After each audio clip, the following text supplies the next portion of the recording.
I'm going to talk today about transition.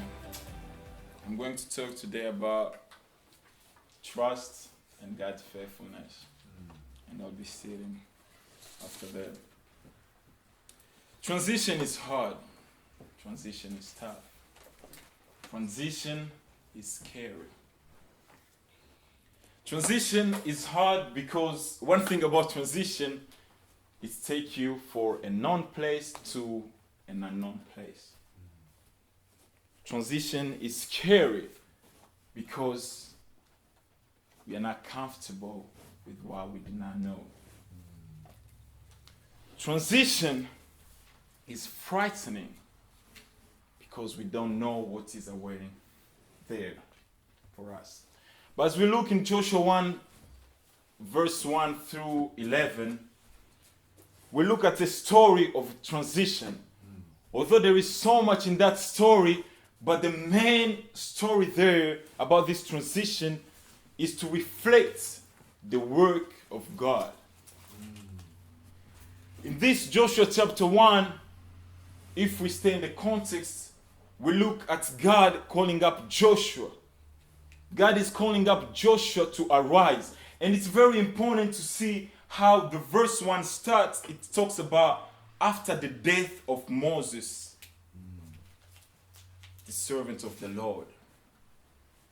The death of Moses represents an end of an era.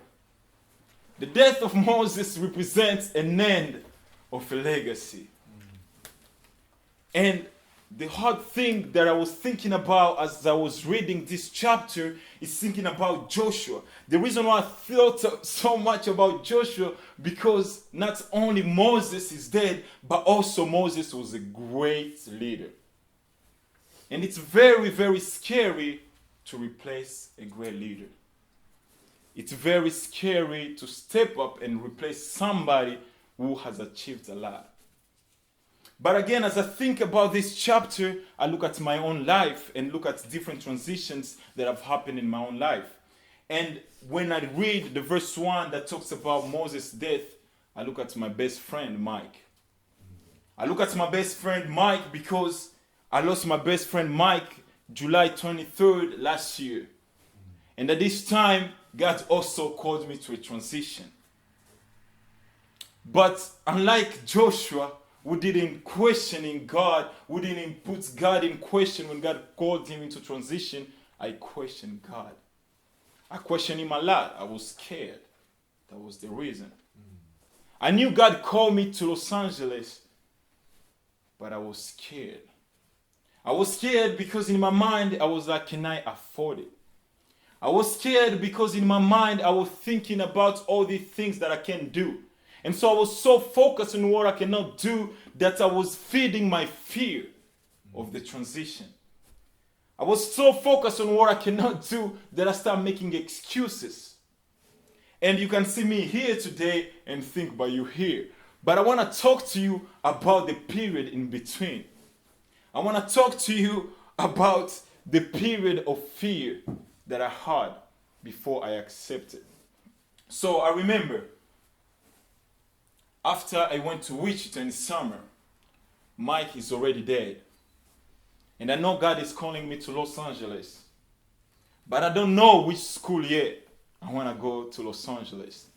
And also I have scholarships for different schools in Kansas. And I have an opportunity to go to Grand Canyon University. So when I checked schools from LA, they were expensive. When I checked school from LA, they looked to be harder than the schools that are hard. When I checked school from LA, it looked to be an unknown place. And so I started making excuses. Why should I go to Los Angeles when I have Wichita State University that not only is giving me a scholarship, but I will also be able to be paid after having that scholarship around $1,000 back? Why should I go to Los Angeles when I can go to Grand Canyon University and it's also a good university where I can study? So I start having so much excuses to the point where after even I went online, so I had a shift between my excuses. I was making a half step forward and I make a half step back. There were days I could wake up and feeling very, very faith-filled, and I go online, I check schools, and I even applied at APU. But I was faced with my fear a week before school started. I started thinking, how am I going to move to Los Angeles? I don't have the money. I don't have the abilities. And so I decided to call Sarah Louise on Friday, and school is starting on Monday. And I called her and canceled my application. Because I said I cannot afford LA. I don't know how is that possible. And the crazy thing about this week, it is because the same week I called her to cancel my application is the same week where I was invited to preach at this church on Wednesday, and I was talking about faith. I preached at the New Wine Church in Wichita about faith on Wednesday night, and on Friday I showed the contrary of what I preached. On Friday, I was tested with the same word I preached on Wednesday. And on Friday, I failed the test. And so I canceled. After canceling, on Sunday, I saw a woman. She's also a refugee. She's called Françoise. She saw me and she was like, Marcel, why are you here? I thought you should be in LA now, because we talked earlier about how God called me to Los Angeles, and I told her that I was going to go to Los Angeles a month prior to that. And now she sees me on Sunday, and I told her I can't go to LA. I told her I cannot go to LA because I cannot afford it. And I told her so many excuses, but she looked at me like she was disgusted. She said, Marcel, you the last person that could say that after all that God has done in your life. You're the last person that should look at the abilities before you obey to God. And I want you to get this so much, because it's the same thing that happened to us in different areas of our life, because we have this tendency to look on how much we have, to look on how much we understand the situation before we obey to God's word. And so as she looked to me, she told me, give me your ID. And I said, for what? She said, I'm going to buy you a ticket, and you're going to LA tomorrow. And I said, I can't go to LA. I already canceled my application on Friday. She said, you're going to go to LA on Monday. And remember, this woman, she works in Walmart, so she makes like $300 a week. And she has a daughter to feed. But she said, I'm going to put my money down, $496 to pay a one-way ticket. And the rest, God will do it. She said, Marcel, I cannot let you stop this. I'm convinced that you're calling. As I look at her, I feel so bad about myself. I was like, wow, am I that unfaithful? Like, do I have that much trust issues with God that I even question her to a point where Françoise has to remind me? And so Françoise paid the one-way ticket. I remember on Sunday, I called my friend, Pastor Will. I told him, I'm going to LA tonight, but I need to sell my car. I had a car, Mercury 205. And it's an old car my Wichita grandpa gave me. And it was broken already. It started breaking a little bit. And so on this car, he came and checked. He said, nobody can give you even $500 on this car, but I'm going to give you $800 because I need you to go as well. And so he gave me $800 on my car. And so now I have a ticket to go to Los Angeles, and I have $800. But my phone was off. So I had to pay for my phone, and I have like $700 and something. And so he took me, I remember, 2 a.m. Now, Monday, 2 a.m. to the airport. And he said, Marcel, I'm going to pray for you. And so he prayed for me at the airport and left me at the airport. I remember on that airport, I didn't let no option to fear, because I already made that step of faith. So I must encourage myself to believe that this is God. I must encourage myself to start thinking about everything that God has done in my life that will fill my faith. Why? Because the Bible says when you pray, believe. And if you do not believe, don't expect to receive.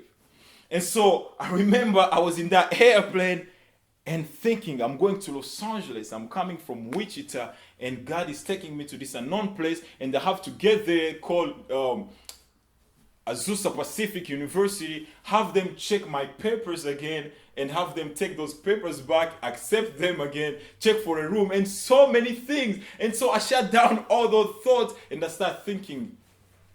As the airplane went up, I looked down, and I start seeing houses growing small and small. And my problem start growing small as well. Why? Because as airplane goes up and I start seeing how small we are, and I'm thinking about the creator of the universe, I start thinking about how big our God is. And so I get to LAX. I called APU. Sarah Rose picked the phone, and I told her, I'm here. And she said, what? She said, we just canceled on Friday. Marcel, come on. I said, yo, I'm here and I need to come to school right now. Or she said, okay, get an Uber. I was like, what is that? We don't have Uber in Wichita, okay? We don't have Uber in Kansas.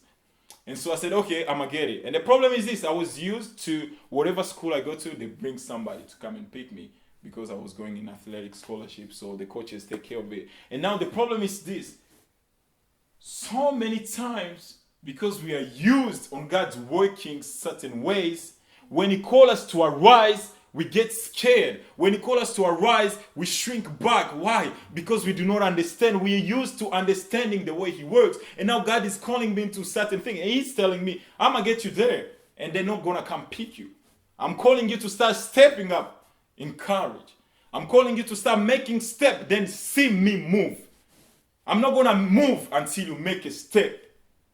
And so I'm there at LAX, and I asked some guy, what is Uber? And so he told me, okay, if you stand up here, do you have a bank account? So I pulled my card, and he called Uber. Uber came and picked me. They took me to APU. I remember, I get to APU with my bag that it was really like kind of broken. And I get to the welcome center, and they told me they cannot give me a room the same day because the housing program, whatever, it already closed. And so I had to take a room at Best Western Plus for one night. I slept there one night. The next morning, they gave me a room. But why am I talking about these stories? Why am I talking about all these issues that I face? I'm talking about these stories because we have trust issues. Unlike Joshua, because as we read this chapter, we don't see Joshua questioning God. If you go to verse 10, you see then Joshua commanded the officers of the people. You don't see then Joshua said, God, how is this going to happen? He didn't tell God that. When he heard the word from God, what he do? He went forward and do it. I'm talking about this because the trust issues that we have in our life stop us from opening a place for God to work. We have trust issues. We have trust issues. Trust issues between parents and kids. Trust issues between teachers and students. That's why they don't let you do your exam alone. They gotta check because they think you might cheat. We have trust issues between countries. That's why we have borders. Trust issues between government. That's why we have armies. Trust issues between marriages, people, spouse. That's why we end up seeing divorces happening. But the reason why, I suggest that the reason why we have trust issues is because of unfaithfulness. And this unfaithfulness, you have to understand that it can only happen when there was a word. There's no unfaithfulness without a word. There's no unfaithfulness without a promise. Because you can't be unfaithful to air. You have to be unfaithful to something. For example, in a marriage, if a spouse cheats, We say they were unfaithful to their spouse. Why? Because they had a word, they had a commitment, they had a word that they committed to, that they are not going to cheat, they are going to be one. But again, I would suggest that unfaithfulness also is reflected to us as a reflection of our brokenness. But this morning, I want to talk to you about someone that Joshua trusted. I want to talk to you about someone that you already know about. I want to talk to you about someone that you already heard. I want to talk to you about someone that is faithful. I want to talk to you about someone that will never leave you nor forsake you. I want to talk to you about someone that you should trust because his word never fails. I want to talk to you about someone that you should obey because his commandments are not burdensome and they're there to protect you. I want to talk to you about someone that you should trust because he's so powerful, someone that you should look up to because he's higher than any mountain. I want to talk to you about someone that loves you. And so when you understand Joshua chapter 1, you have to understand that when God called Joshua, he calls him while knowing Joshua. He calls him while knowing the ability that he puts inside Joshua. So when God called you to do something, the one thing I want you to understand that he will never call you to do something he does not know that you are able to do. He will never call you to do something without knowing that you have the capacity to do that thing. Why? Because he created you. And how do we know? We know that anything in this world, there's nobody that understands, and this is a quote from Dr. Miles Monroe, there's nobody that understands a product more than its manufacturer. How many of you have iPhones in here? Raise your hand if you have an iPhone. Okay, that's good. You see, in Joshua chapter 1:8, God gave Joshua a secret. And that secret I call a manual. That secret is what changed my life.